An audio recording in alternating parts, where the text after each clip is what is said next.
አቶ ተፈራ እንግዲህ ከስር በዋስ ተለቋነኝ። በዚህም ሁኔታ በጣም የተናደዱ የለይኩን ቤተሰቦች አሁን ላይ የእጁን ማግኘት አለባቸው በማለት እንደገና መልሰው በጥብቅ ጉዳዩን መከታተል ይጀምራሉ።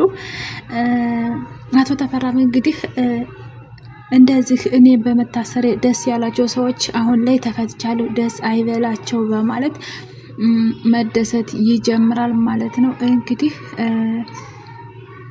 እዚህ ላይ አቶ ተፈራ የሚቀልደው ቀልድ ምንድነው? አምራንን አስፈታታለሁ እያለ ነው። ይሄ ደግሞ ማስፋታቱ የማይደነቅና የማይደገፍ ነገር ነው። ለምን አስፈትቶ ምን ሊያደርጋት እንዳሰበ ግራ ያጋባል ማለት ነው። እዚህ ላይ እንግዲህ ዳጊ ደግሞ አምራንን ለመጠየቅ ቀጥታ ወደ አምራን ቤት ወደ አምራን ወደ ታሰረችበት መሄድ ይጀምራል። አምራንም ደስ ብሏታን እየተመላለሱ እየጠየቋት ነው። ዳጊም እንግዲህ በጣም ግራ ገብቶታል። ተስፋ መቁረጥ ደረጃ ላይ ደርሷል። ምክንያቱም እኔ በጣም ደክሞኛል፣ አንዴ በአባቴ ጉዳይ፣ አንዴ ደግሞ በሌኩን ጉዳይ፣ አንዴ በአንቺ ጉዳይ ግራ ተጋብቻለሁ። ያን ሰውዬ ደግሞ አቶ ተፈራ እሱነን መልሼ ለማሳሰር ብዙ ነገር እየጣልኩ ነው፣ ነገር ሊታሰርልኝ አልቻለም በማለት በጣም እየተናደደና እየደከመ ነው ማለት ነው። እንግዲህ አምራንም እጮኛዋም በጣም እየለፋላትና እየደከመላት ነው። እንግዲህ ዶክተር ፋኑኤልም ዳጊ ልጠይቃት በሄደበት ሰዓት ለዳጊ ይደውልለትና ስናነሳው ደወለ በማለት ስልኩን ሄሎ ዶክተር ማለት ይጀምራል። የሚገርመው ግን በድንጋጤ ደርቆ ዝም ማለት ጀምራል። አምራንም በመስኮት ሆና እያናገረችው ነበረና ምንድነው የተፈጠረው ንገረኝ እንጂ ምንድነው እያለ መጨነቅና ማልቀስ ትጀምራለች። ዳጊም ደግሞ እሷ እንዳታቅ ለማስመሰል እየሞከረ ነው፣ እንዳታቅበት ለመደበቅ እየሞከረ ነው። ነገር ግን ምንም አልተፈጠረም፣ በቃ ደህና ነው፣ አንቺ ተረጋጊ እያላት ነው። እሷ ግን ከፊቱ አይታ ነው የነቃችው፣ የሆነ የተፈጠረ ነገር እንዳለ ይሰማታል። እናም እኔ ልሄድ በቃ አንቺ ተረጋጊ በቃ ብሏት ጥሏት ይሄዳል። እውነት ለመናገር እሷ እስር ቤት ሆና እንደዚህ ሌላ ጭንቀት ደግሞ መጨመር፣ ከጭንቀት ላይ ጭንቀት እንትን ላይ መጨመር ከባድ ነውና ሌላ ጭንቀት ነው እየጨመረባት ያለ። በዚህ ማለት እንግዲህ ምን አይነት ነገር ውስጥ ነው የገባሁት እያለች መጨነቅና ማልቀስ ትጀምራለች። አምራን ይሄ ለሌኩን ብለሽ ነው እና ይሄ ነገር ደግሞ ያልፋል ማለት ነው።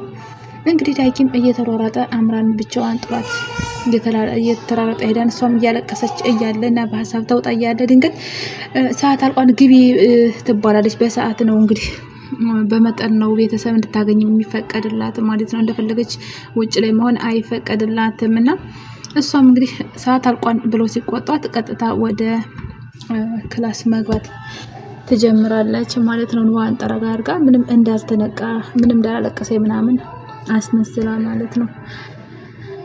እንግዲህ ዶክተር ፋኑኤልም እቤት ሆኖ እየተጨነቀና በቃ ግራ ገብቶታል። ምክንያቱም እስካሁን ድረስ እሱ የጠበቀው ነገር ሌላ ነው። ጮኛው ጋር አብረው እየኖሩ ነው።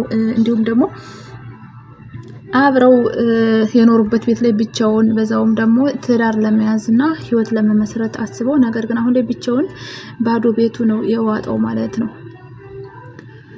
እንግዲህ ዶክተር ፋኑኤልም የሚገርመው ነገር የመኪና አደጋ ደርሶበታል።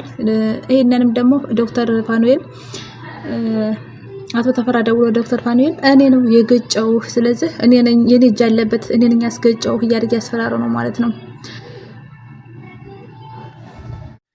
እንግዲህ የሌኩን ልጆችም እንግዲህ ዳጊና ናሆሜ ከዶክተር ፋኑኤል ጋር ሆነው ስልክ የሚደውለውን ደውሎ ተፈራ የሚዝተውን ነገር እየሰሙ ነበር። አቶ ተፈራም ደግሞ ምንድነው እያለ ያለው የሌኩን ልጆች እኔን አያመልጡኝም፣ ስለዚህ የሚቀበሉበትን ጉድጓድ ባይቆፍሩ መልካም ነው፣ እኔ አልተዋቸውም፣ አልፋታቸውም እያለ ነው ማለት ነው። ዳጊም በዚህ ሁኔታ በጣም ተበሳጭቶ ሌላ ነገር ነው እያሰበ ያለው።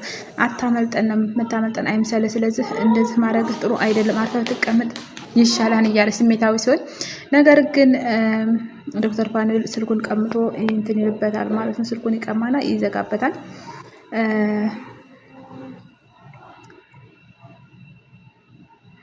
እንግዲህ ዶክተር ፋኑኤልም ምንድነው ያሰበው ነገር አቶ ተፈራ የሚዝተውንና እንዲሁም ደግሞ ሙሉ በሙሉ ማስረጃውን ይዞ ወስዶ እንትኗ ነው ለኮማንደሯ መስጠትና ሙሉ በሙሉ እንግዲህ አቶ ተፈራን ማሳሰር ነበር የፈለገው ማለት ነው። ይሄ ነገር ደግሞ እንደማይሆንና ይሄ ነገር ጥሩ ነገር እንዳልሆነ ይሄ ነገር ደግሞ አዋጭነት እንደሌለው ዳጊ መናገር ይጀምራል። ዶክተር ፋኑኤልም እንግዲህ ዋናው ሙሉ በሙሉ ተጎጂ የሆነው እሱ ነው። አንደኛ እጮኛው ታስራብታለች፣ ሁለተኛ ደግሞ እሱን ባገኘው አጋጣሚ እያጠቃው ነው፣ እየጎዳው ነው። ይሄ ነገር ነው እንግዲህ እሱን አሳሳቢ ያደረገው። ከዚህ ላይ ምንም በማይመለከተው ነገር እሱ ችግር ሲፈጠር ሲታመሙ ከማከም ምን ከማለት ውጭ ምንም እጁ የለበትም። ሰላማዊ ሰው ነው ዶክተር ፋኑኤል። እንግዲህ ዋናው ተጎጂ እኔ ስለሆንኩኝ ይሄንን ነገር እንትን ማለት አለብኝ ነው። ይሄንን ነገር እንግዲህ እኔም ተጠናክሬ መያዝ አለብኝ። እኔ ከልክ በላይ እየተጎዳሁ ነው እያለ ያለው ዶክተር ፋኑኤልም ይሄ ነገር እንግዲህ ዳጊም ይሄ ነገር በአምራን ምክንያት ከሆነ እኛም ተጎጅ ነን፣ እኛ ቤተሰባችን ስለሆነች እኛም ተጎጅ ስለሆነ ይሄንን ነገር አንተ ሊያሳስብ አይገባም፣ እኛም እኔ ዘዋደን ይሄንን ይለዋል ማለት ነው።